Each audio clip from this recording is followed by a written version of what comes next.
Hey guys, welcome back to Drew Tutorial, and in today's video guys I'm going to show you how to disable this sidebar in your Microsoft Edge browser. Now there's two ways you can do that. You can simply click the three dots here on the uppermost right hand side and go to settings here, and it will take you right here, and simply go to all sidebar settings. It will simply take you here right under the sidebar. Now the first option in the list here you will see under customize sidebar is the always show sidebar. So if you toggle that off, you realize the sidebar disappear.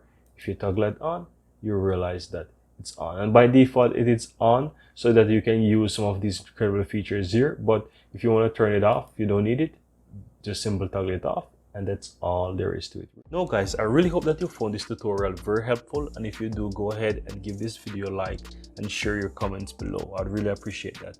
And if you've seen the channel for the first time, welcome to Drew Tutorial. I'm Anjo, and I really appreciate if you hit the subscribe button below to help grow this community, and also so that you'll never miss out when I release another helpful tutorial just like this one. Thank you very much, and see you next time.